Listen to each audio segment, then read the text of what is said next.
With his victory Sunday at Dover Motor Speedway, Hamlin earned his series-best third NASCAR Cup win of the 2024 season in the first 11 races. Surprisingly, though, Hamlin's only top 5 places of the year are his wins. He has only finished in the top 10 on one other occasion, in 8th place at Las Vegas. Even though he has finished 19th or worse 4 times this season, including 30th and 37th in a row before Dover, Hamlin has led more than one lap in every race. Could he go all the way this season? And what does he have to say about his own chances and his competition? Hamlin has been in the Cup for almost 20 years, and this has been one of the most competitive seasons. However, the results don't always show that. I think we've led in every race this year, and not by accident or pit cycles. We've legit led, Hamlin said Sunday. I would say this is the most competitive season. It's probably only our third top 5 though. We have 3 wins, 3 top 5s. We either crash or we win. I really wish I could have Texas back and a few others. Once Hamlin got his first win of the year at Bristol, he was locked into the playoffs. This meant that he and his team didn't have to worry about getting points, but instead had to find ways to get more wins. It feels good, in the groove right now for sure, he said. Certainly you feel like you want to celebrate these because you just never know if it's your last or anything like that. I'm just so focused this season on getting a lot of wins, trying to move that tally up as high as I can. I expect to win every week. There's no reason I shouldn't expect to win. Hamlin said earlier on his podcast that he could win any or all of the 3 races coming up at Dover, Kansas, and Darlington, all of which are tracks where he has won before. He kept his promise and won at Dover. To get there, he took a swing at the green flag at the start-finish line, which was his way of saying calling his shot. Even so, Hamlin had to hold off a strong charge from Kyle Larson, who leads the series in points. The two raced almost nose-to-tail for the last 5 laps. Larson beat Hamlin off of pit road during the last round of green flag stops, but Hamlin got it back on the track during the next restart. Even though Hamlin was in the best spot at the front, he wasn't sure what would happen. I think there's certainly some that are better at defending their spot than others. I don't put myself very high on that list, he said. I think I'm probably pretty low on that list, which makes me a little worried when you're going up against Kyle at the end of the race, someone that's not afraid to move around the racetrack. I was certainly nervous. I also knew that as long as I just did my job, hit my marks, didn't have any major blow-up laps, that's one where it pokes how high on the graph where I missed my line or got caught in traffic, then I was going to be able to hold him off. He certainly made it more interesting than what I really wanted. Also with his win at Dover on Sunday, Denny Hamlin moved up another spot on the list of all-time Cup winners. But could he also be getting closer to that elusive series title?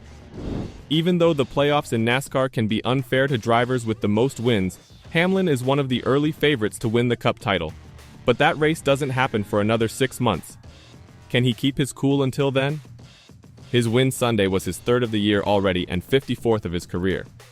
He tied Lee Petty for 12th place on the all-time list with those wins. In the last few laps, Hamlin's race against Kyle Larson can be seen as a battle between 2 early title leaders, along with William Byron. After the race, Hamlin was asked if he thought the finish with Larson on Sunday was a good indicator of how he would likely race with his friend later in the year. "Listen, I know that I'm a championship-caliber driver," Hamlin said. "I'll just say it.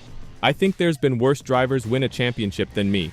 I just feel that way just because of things that have worked out. It's different. Find one driver saying that championships are the same as they were 10 years ago. It's just not.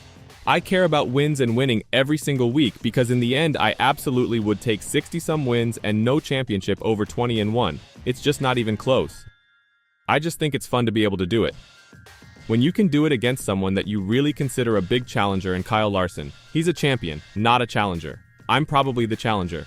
I think it certainly helps your ego a little bit. Like I need that." Hamlin has been to the championship 4 times, but not since 2021. His 4 appearances trail Joey Logano, Martin Truex Jr., Kyle Busch, and Kevin Harvick by 1 since 2014 when the playoff format changed. Even so, Hamlin is the most successful driver in Cup history who has never won a series title. Asked what defines a championship season and making those moments in the regular season, Hamlin said Sunday, "It's very satisfying because I was really looking forward to Texas 2 weeks ago, when Kyle Larson was dominating the first half. I knew what kind of car I was going to have in the second half. He had a wheel problem. Man, I can't race him straight up. We've had a lot of late race battles, so to get the better end of it certainly feels good on my end. I mean, he's one of the best. The record proves it. The amount of wins he's got since being over there, it speaks for itself. I mean, as old as I am, I'm just happy I can keep up at this.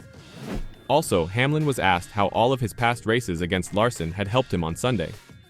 "I just know that the pressure that it puts on me," Hamlin said. "I know that he's willing to take chances to reel me in. It's why you see some of these next-gen races come down to a pretty close finish. If you're not willing to push it to the absolute edge, you're not optimizing lap time. I know that when he's chasing, he is pushing it to the edge. I am just trying not to screw up. I am not running to the car's probably full potential because what would really look silly is me going in the corner and losing it, getting sideways. He gets an easy pass on me. It's really hard as a leader to just say, this lap time is good, and if I can run this lap time, he's not going to get around me. It certainly got tricky when we got around lap cars because I didn't know where they were going to go. It's hard. It really is hard. It affected my psyche more than it did anything. I just tried to stay calm. I'm interested to kind of look at the lap times. I feel like I was uber consistent every lap, even when we were in traffic. That's kind of a test on me, is am I doing the best job that I can to hold him off? He had the long run speed on me for most of the day. It just kind of worked out timing-wise where I would stretch it out, then he would reel me back in. I mean, it's hard. It's hard when you're racing against a guy who's willing to wreck to win. But the main question remains, will Hamlin be able to keep it together until the end of the season? And while there may be other drivers who also claim to be the best driver to have never won a championship, Denny Hamlin has clearly taken the top spot for now. He has had a great career, even if he never wins a title.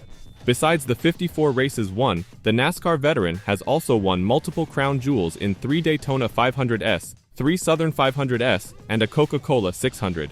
The Chesterfield, Virginia driver for Joe Gibbs Racing still has to answer the question of whether or not he will win a title. Could the year 2024 come around? At the end of this season, Hamlin will be 44 years old, and other stars in the sport have been really busy lately, so there may not be much time left for him. It's almost time for him to do it now or never. The early part of the season is a good indicator that now might be the right time. Hamlin and William Byron are tied for the most wins with 3 each. He is also the only driver to have led laps in every NASCAR Cup Series race held so far in 2024. There is no question that the strength is there. Also, think about the fact that Joe Gibbs Racing has proven it can put a driver on the top step of the title podium. To be honest, I think Hamlin is the favorite to win the title right now. The issue is that the title won't be settled in April or May. The decision will be made in November instead. And things like this have happened before, where Hamlin seemed like the favorite before or even during the NASCAR playoffs. But he didn't win in the end. What do you think? Will he be able to prove his worth this season? Let me know in the comments down below.